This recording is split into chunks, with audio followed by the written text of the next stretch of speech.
നമസ്കാരം. എല്ലാവർക്കും നമ്മുടെ പുതിയൊരു വീഡിയോയിലേക്ക് സ്വാഗതം. 2025 കഴിയാറായി അല്ലെ. 2026 തുടങ്ങാനായിട്ട് ഇനി വളരെ കുറച്ച് ദിവസങ്ങൾ മാത്രമേ ബാക്കിയുള്ളൂ. ഓരോ വർഷം കഴിയും തോറും നമ്മുടെ ജീവിതത്തിലേക്ക് പല പല കാര്യങ്ങളാണ് നടക്കുന്നത്. അല്ലെങ്കിൽ കഴിഞ്ഞ വർഷത്തേതിൽ നിന്നും വ്യത്യസ്തമായിട്ട് പല കാര്യങ്ങളും ഈ ഒരു വർഷം നിങ്ങളുടെ ജീവിതത്തിൽ സംഭവിച്ചിട്ടുണ്ടാകാം. പലതരത്തിലുള്ള നഷ്ടങ്ങൾ ഉണ്ടായിട്ടുണ്ടാവാം, നേട്ടങ്ങൾ ഉണ്ടായിട്ടുണ്ടാവാം, സന്തോഷങ്ങൾ ഉണ്ടായിട്ടുണ്ടാകാം, സങ്കടങ്ങൾ ഉണ്ടായിട്ടുണ്ടാകാം. എല്ലാവരുടെ ജീവിതത്തിലും സംഭവിക്കുന്ന കാര്യങ്ങൾ തന്നെയാണ് ഇതൊക്കെയും അല്ലെ. എന്നിരുന്നാലും ഓരോരോ വർഷം കഴിയുമ്പോഴും അല്ലെങ്കിൽ പുതിയൊരു വർഷത്തിലേക്ക് കടക്കുമ്പോൾ നമ്മളെല്ലാവരും മനസ്സിന്റെ ഉള്ളിൽ പ്രാർത്ഥിക്കുന്ന ഒരു കാര്യമുണ്ട്.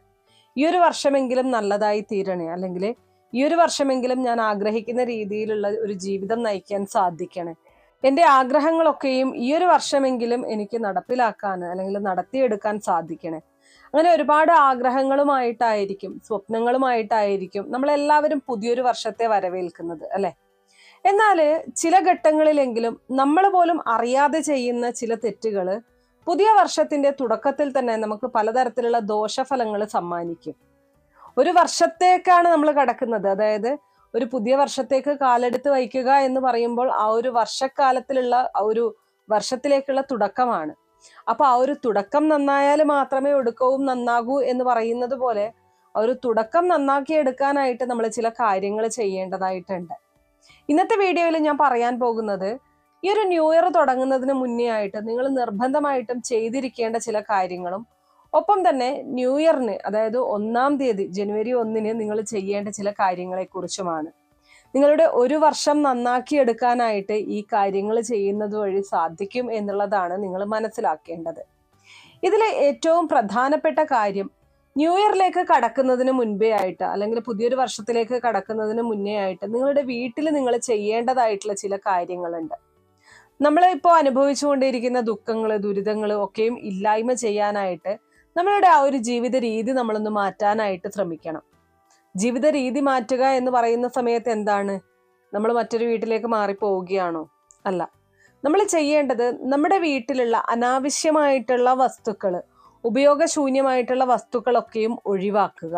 ഈശ്വര ചൈതന്യവും ദൈവിക കടാക്ഷവും ദൈവത്തിന്റെ ഒരു അനുഗ്രഹവും നമുക്ക് ഉണ്ടായാൽ മാത്രമേ നമ്മൾ എത്രയൊക്കെ അധ്വാനിച്ചു കഴിഞ്ഞാലും, നമ്മൾ എന്തൊക്കെ ചെയ്തു കഴിഞ്ഞാലും അതിന്റെ പൂർണ്ണ ഫലം നമുക്ക് ലഭിക്കുകയുള്ളൂ.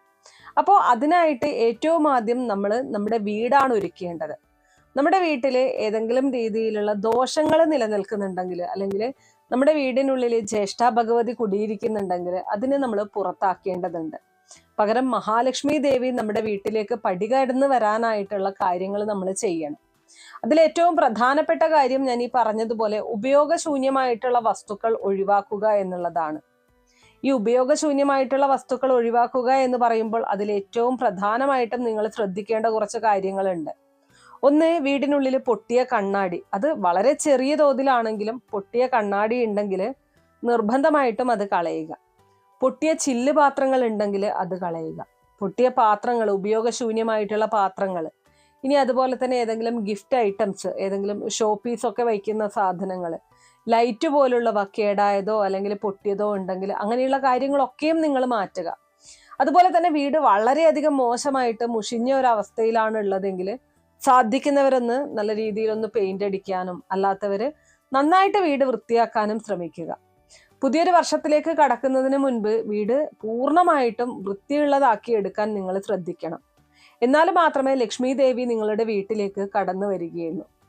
ഇതാണ് ഏറ്റവും പ്രധാനപ്പെട്ട ഒന്നാമത്തെ കാര്യം എന്ന് പറയുന്നത്.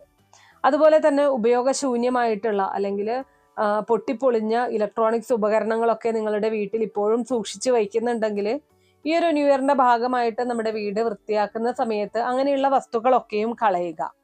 അതുപോലെ തന്നെ ഉപയോഗശൂന്യമായിട്ടുള്ള വസ്ത്രങ്ങൾ ഉണ്ടെങ്കിൽ, കീറിപ്പറഞ്ഞ വസ്ത്രങ്ങളൊക്കെ ഉണ്ടെങ്കിൽ അതൊക്കെയും നിങ്ങൾ നശിപ്പിക്കാനായിട്ട് ശ്രദ്ധിക്കുക. അതുപോലെ തന്നെ പ്രധാനപ്പെട്ട മറ്റൊരു വസ്തുവാണ് ചെരുപ്പ് എന്ന് പറയുന്നത്. വീട്ടിൽ ഉപയോഗശൂന്യമായിട്ടുള്ള പൊട്ടിയ ചെരുപ്പുകളൊക്കെ ഉണ്ടെങ്കിൽ തീർച്ചയായിട്ടും അതൊക്കെയും കളയാനായിട്ട് ശ്രദ്ധിക്കണം.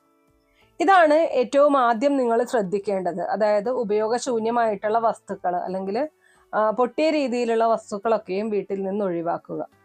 രണ്ടാമതായിട്ട് നിങ്ങൾ ചെയ്യേണ്ട കാര്യം, ഈ ഒരു ന്യൂ ഇയറിന്റെ തുടക്കത്തിൽ തന്നെ വീട്ടിൽ സാധനങ്ങളില്ലാത്ത, അത് പലചരക്ക് സാധനങ്ങളായാലും അവശ്യ സാധനങ്ങളായാലും ഇല്ലാത്ത ഒരു സാഹചര്യം ഉണ്ടാവാനായിട്ട് പാടില്ല. അപ്പൊ നിങ്ങൾ അതിന് മുന്നേ ആയിട്ട് ഒരു വീട്ടിലേക്ക് വേണ്ടുന്ന സാധനങ്ങളെല്ലാം തന്നെ വാങ്ങിച്ചു വയ്ക്കുക. അരിയായാലും പയറുവർഗ്ഗങ്ങളായാലും അതുപോലെ തന്നെ നമ്മൾ പൂജകൾക്ക് ഉപയോഗിക്കുന്ന വസ്തുക്കളായാലും ഒക്കെയും തന്നെ അറ്റ്ലീസ്റ്റ് ഒരു 2 ആഴ്ചത്തേക്കുള്ള വസ്തുക്കളെങ്കിലും നമ്മൾ വാങ്ങിച്ചു വയ്ക്കുക. തുടക്കത്തിൽ തന്നെ നമ്മുടെ വീട്ടിലെ എല്ലാ വസ്തുക്കളും നിറഞ്ഞു നിൽക്കണം എന്നുള്ളതാണ്.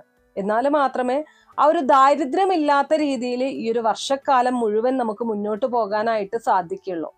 നിങ്ങൾ തന്നെ ഒന്ന് ആലോചിച്ച് നോക്കിയേ, 1-ാം തീയതി തന്നെ മറ്റൊരാളുടെ വീട്ടിൽ പോയിട്ട് ഒരു വസ്തു കടം വാങ്ങിക്കേണ്ടി വരിക, അല്ലെങ്കിൽ 1-ാം തീയതി തന്നെ കടയിൽ പോയിട്ട് ഒരു വസ്തു വാങ്ങിക്കേണ്ടി വരിക. വാങ്ങിക്കുന്നത് കൊണ്ട് തെറ്റൊന്നുമില്ല കേട്ടോ. പക്ഷെ നിങ്ങൾ ശ്രദ്ധിക്കേണ്ട കാര്യം, വീട്ടിൽ കാലി ആയത് കാരണം വാങ്ങിക്കേണ്ട ഒരു അവസ്ഥ വരാനായിട്ട് പാടില്ല. നമ്മൾ പാചകം ചെയ്യുന്ന സമയത്ത് വീട്ടിൽ ഏതെങ്കിലും വസ്തു തീർന്നുപോയി, 1-ാം തീയതി പോയിട്ട് വാങ്ങിക്കുന്നു. അതൊക്കെ വളരെയധികം ദോഷകരമായിട്ടുള്ള കാര്യങ്ങളാണ്. അതായത് നിങ്ങളുടെ വീട്ടിൽ നെഗറ്റീവ് എനർജി നിറയ്ക്കുന്ന കാര്യങ്ങളാണ്. അതുപോലെ തന്നെ വീട്ടിൽ ഉപ്പുപാത്രത്തിൽ ഉപ്പ് നിറച്ചു വയ്ക്കാനായിട്ട് ശ്രമിക്കണം. അരിപ്പാത്രത്തില് ഒരു 1/4 ഭാഗമെങ്കിലും അരി നിറച്ചു വയ്ക്കാനായിട്ട് ശ്രമിക്കണം. അപ്പൊ ഈ പറഞ്ഞതുപോലെ വീട്ടില് എല്ലാ വസ്തുക്കളും നിറച്ചു വയ്ക്കുക എന്നുള്ളതാണ് രണ്ടാമതായിട്ട് നിങ്ങൾ ശ്രദ്ധിക്കേണ്ട കാര്യം. ഇനി 3-ാമത്തെ കാര്യം എന്ന് പറയുന്നത്, ഞാൻ ആദ്യം തന്നെ പറഞ്ഞതുപോലെ നമ്മുടെ വീടിനുള്ളിലുള്ള ആ ഒരു ജ്യേഷ്ഠ ഭഗവതിയെ പുറത്താക്കി ലക്ഷ്മി ദേവിയെ കുടിയിരുത്താനുള്ള കാര്യങ്ങൾ നമ്മൾ ചെയ്യും. വീട് വൃത്തിയാക്കും. വൃത്തിയാക്കിയതിന് ശേഷം നമ്മുടെ വീടിന്റെ ചുറ്റുമായിട്ട് അകത്തും പുറത്തുമായിട്ട് ഒരല്പം ജലത്തില് മഞ്ഞൾ കലർത്തി തളിക്കുക. ഞാൻ ആദ്യം പറഞ്ഞതുപോലെ നമ്മുടെ വീട്ടിൽ ഏതെങ്കിലും തരത്തിലുള്ള ദുഷ്ടശക്തികളുടെ സാന്നിധ്യം ഉണ്ടെങ്കിൽ, നെഗറ്റീവ് എനർജി ഉണ്ടെങ്കിൽ അതൊക്കെയും ഇല്ലായ്മ ചെയ്യാനായിട്ട് ഇതുവഴി സാധിക്കും. അതോടൊപ്പം തന്നെ വീട് വൃത്തിയാക്കിയ ശേഷം കല്ലുപ്പിട്ട ജലത്തിൽ വീടിന്റെ തറ നന്നായിട്ട് തുടയ്ക്കാനായിട്ടും ശ്രമിക്കുക. അപ്പോൾ ഇതാണ് നിങ്ങൾ 3-ാമതായിട്ട് ചെയ്യേണ്ട കാര്യം. ഇനി 4-ാമതായിട്ട് ചെയ്യേണ്ട കാര്യം, ന്യൂ ഇയറിന്റെ തലേ ദിവസം, അതായത് ഈ ഒരു വർഷ അവസാനത്തെ ദിവസം നമുക്ക് ഒരു മാവില തോരണം നമ്മുടെ വീടിന്റെ ഫ്രണ്ട് ഡോറിന്റെ മുകളിലായിട്ട് തൂക്കാം. മാവില ഈ പ്ലാസ്റ്റിക്കിന്റെ അല്ല കേട്ടോ പറയുന്നത്. മാവില തോരണം കെട്ടി നമ്മുടെ വീടിന്റെ മെയിൻ ഡോറിന്റെ മുന്നിലായിട്ട് തൂക്കുക. വർഷത്തിന്റെ തുടക്കത്തിൽ തന്നെ ലക്ഷ്മി ദേവി നിങ്ങളുടെ വീട്ടിലേക്ക് കടന്നു വരും. അതുപോലെ തന്നെ 1-ാം തീയതി രാവിലെ ബ്രഹ്മമുഹൂർത്തത്തിൽ എഴുന്നേറ്റ് നിലവിളക്ക് തെളിയിച്ച് പ്രാർത്ഥിച്ച്, സാധിക്കുന്നവരൊക്കെ ക്ഷേത്രങ്ങളിൽ പോകാറുണ്ട്, സാധിക്കുന്നവർ പോവുക. ഇനി ക്ഷേത്രത്തിൽ പോകാൻ സാധിക്കാത്തവര് വീട്ടിൽ നിലവിളക്ക് തെളിയിച്ച് പ്രാർത്ഥിക്കുക. രാവിലെയും സന്ധ്യാസമയത്തും നിലവിളക്ക് തെളിയിക്കുക. ഇനി ഒരു നേരം മാത്രമാണ് നിങ്ങൾ സാധാരണ നിലവിളക്ക് തെളിയിക്കാറുള്ളത് എങ്കിൽ പോലും 1-ാം തീയതി നിങ്ങൾക്ക് രാവിലെയും ഒരു നെയ്വിളക്ക് തെളിയിക്കാവുന്നതാണ്. ലക്ഷ്മി ദേവിയുടെ ഫോട്ടോയ്ക്ക് മുന്നിലും അതുപോലെ തന്നെ വിഘ്നേശ്വരന്റെ ഫോട്ടോയ്ക്ക് മുന്നിലും ഓരോ നെയ്ദീപം തെളിയിച്ചു വയ്ക്കുക. ഇങ്ങനെ ചെയ്യുന്നത് നിങ്ങളുടെ ജീവിതത്തിലുള്ള എല്ലാ തടസ്സങ്ങളും, ഈ ഒരു വർഷക്കാലം മുഴുവൻ നിങ്ങളെ എല്ലാ തടസ്സങ്ങളിൽ നിന്നും രക്ഷിക്കാൻ വിഘ്നേശ്വരനും എല്ലാ തരത്തിലുള്ള സമ്പത്തും ഐശ്വര്യങ്ങളും നൽകി അനുഗ്രഹിക്കാൻ ലക്ഷ്മി ദേവിയും സഹായിക്കും എന്നുള്ളതാണ്. ഇനി ഏറ്റവും അവസാനമായിട്ട് നിങ്ങൾ ശ്രദ്ധിക്കേണ്ട കാര്യം, ഇതും ഏറ്റവും പ്രധാനപ്പെട്ട ഒരു കാര്യമാണ്. നമ്മുടെ കയ്യിലൊക്കെയും ഇപ്പം ഫോൺ പേ, ഗൂഗിൾ പേ പോലുള്ള സംവിധാനങ്ങളാണ് അല്ലെ. കയ്യിൽ പണം സൂക്ഷിക്കുന്ന ആളുകൾ വളരെ കുറവാണ്. എന്ത് തന്നെയായാലും നിങ്ങളുടെ വീടിനുള്ളിൽ ധനം ഇരിക്കണം എന്നുള്ളതാണ്.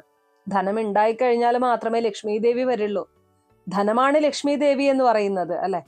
അപ്പൊ നിങ്ങൾ എന്ത് ചെയ്യണം?